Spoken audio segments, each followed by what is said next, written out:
Many films, whether intentionally or not, tell us that there is no greater form of flattery for a woman than to have a man devote his time to winning over her love. Are you following me? Yeah. You going to stop following me? No. These films show men pursuing women, wearing them down, and ignoring their rejections, and moreover tell us that this is a normal part of romance. I feel very protective of you. So you followed me. Actions as seemingly inconsequential as big romantic gestures can even perpetuate these ideas of where the line is between dreamy and creepy. I want to apologize for all the phone calls. It's just, I can't get you out of my mind. In film, not only is wearing women down downplayed to simply putting in effort, actions as far as stalking can also be presented as men simply being persistent and relentless, sometimes even claiming that they're a romantic exception to what might in other cases be creepy. Well, I've been watching you. Watching me? I mean, not in a creepy, like, I'm watching you sort of way. I've noticed you.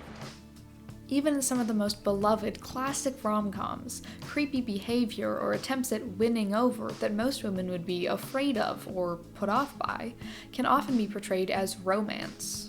Well, you go out with me? What? No! Alright, well, you leave me no other choice then. Oh my God! I'm gonna ask you one more time. Will you? Or will you not go out with me? Ideally, the man's actions would all be based around if the woman is interested. Whether a gesture is charming or alarming depends on how it's received. But unfortunately, in these films, the woman often repeatedly vocalizes her disinterest. There you go again, putting your hand in places it doesn't belong.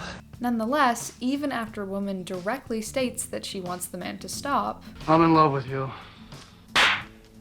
Snap out of it! or isn't interested, the man usually quote-unquote triumphs by getting her to fall in love with him. Though the woman is portrayed as happy in the end, everything leading up to the couple finally getting together is completely without the woman's permission. I'll leave you alone forever now. Thanks. Notably, these actions are generally framed from the man's perspective, meaning we're unable to properly experience the woman's discomfort, and instead, the woman is simply framed through the lens of the guy doing the stalking. And even if there's not exactly stalking involved, there's often other forms of wearing women down. I'm wearing you down, baby. This is generally where big romantic gestures come in, reinforcing the idea that it's possible to win women over through such actions, and therefore implying that women aren't confident in their decision to reject a man, and all they need is a little convincing or a reminder of how kind and romantic the man in question is. No woman wakes up saying, God, I hope I don't get swept off my feet today. And when this doesn't result in grand romantic gestures, it usually instead results in men simply persisting and exhausting the woman in question, all while believing that they're in the right because they thought the woman's rejection was simply code for try harder. It's not a bad time for her. She doesn't need any space. And she may be into her career, but what she's really saying is, get away from me now. Or possibly, try harder, stupid. While there are certainly circumstances where romantic gestures are totally called for, after a woman has rejected the guy probably isn't the right time. In fact, doing so is an unfortunately perfect demonstration of wrongly trying to wear women down and not allowing them to make their own decisions in relationships. When men see on-screen male love interests who engage in this creepy behavior and end up getting the girl, it can often convince them that if they act similarly, a girl is required to fall in love with them. Do you want to go out with me? No. I thought you were going to say yes, but that's okay, because I'll be back tomorrow to ask you again, and again, the next day, and the next day. Actions such as grand romantic gestures or constantly pursuing a girl are often presented in a checklist-like manner, giving men a false sense of entitlement by almost claiming that if men can do all these things, a girl just has to like them. I'm gonna do something so romantic, so gallant, and so fabulously grandiose that your heart will melt and you will be mine forever. If this formula doesn't work, and especially in real life it generally doesn't, the man can often feel betrayed and blame the woman. And not only can this warp male viewers' mindsets, it often places the female love interest in an odd position of being an end goal, a prize for successful completion of the checklist, instead of someone whose personality the man takes genuine interest in.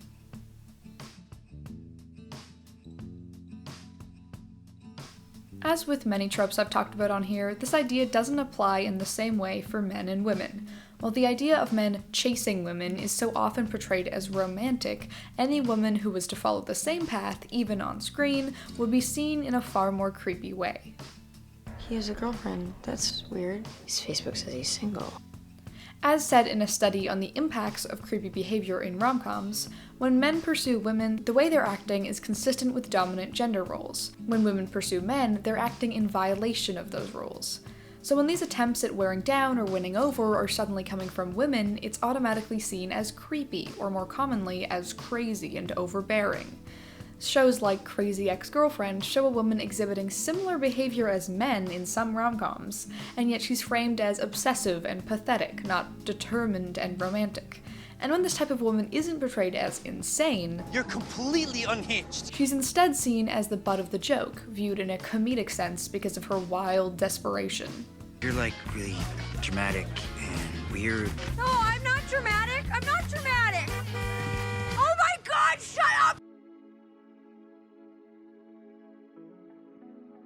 Though it's fair to give a certain amount of leeway to rom-coms, seeing as they're usually created and watched with the understanding that they're not terribly realistic, portrayals of men wearing down and winning over women can have some real-life implications. As said by Medium author Lisa Charlotte, when this trope is too prevalent in film, the message men receive is that to get sex or affection, women need to be worn down. And what generally begins as subconscious beliefs can all too often translate into real-life actions. Take, for example, this man who committed to playing the piano until his ex took him back, or the man who had all stalking charges against him dismissed after arguing that Bollywood films had instilled in him the idea that stalking can be a romantic gesture. Movies' inclusion of things like the checklist myth, or giving validity to the idea that women need to be worn down, or bringing any romance into stalking, can seriously mess up what audiences think love revolves around.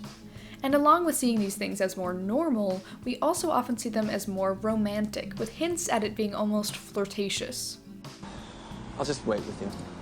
So you can find out where I live? It does make it a lot easier to send flowers. And though the audience with their mindsets affected most is predominantly male, seeing on-screen love interests wear women down can also impact the way women view the world. When women see again and again the success of male protagonists who wear women down or engage in creepy behavior, and moreover see the acceptance from the female love interest, it's easy to fall into the belief that it's an overreaction to immediately deny a creepy man, and that they should be even flattered that a guy would dedicate so much effort to winning over their love. Maynard's debilitating devotion validates how wonderful I am. And although it can be assumed that most tropes have real-world impacts on audiences, with this specific phenomenon, there's an actual study to back this idea up. A 2015 study had several hundred women watch either a rom-com or a psychological thriller, both centered around a man pursuing a woman. At the end of it, women who watched the rom-com were far more likely to agree with statements such as, "Many alleged stalking victims are actually people who played hard to get and changed their minds afterwards." Or, "An individual who goes to the extremes of stalking must really feel passionately for his or her love interest." It's a meet cute. It's a stalk crazy. In conclusion, to everyone watching, don't go buy a boombox to play outside your ex's window. I'll be the first to admit that scene in Say Anything was pretty mediocre anyway. There's a fine line between love and insanity. Thanks for watching. I mentioned a bit ago that I might start doing comment shoutouts, so I'll start here. The comment shoutout for my last video goes to this comment. A comment shoutout themed comment for my first comment shoutout. That said, you already know what I'm going to say here. Like and subscribe if you enjoyed, comment any thoughts you have, and check the description for a link to my Letterboxd.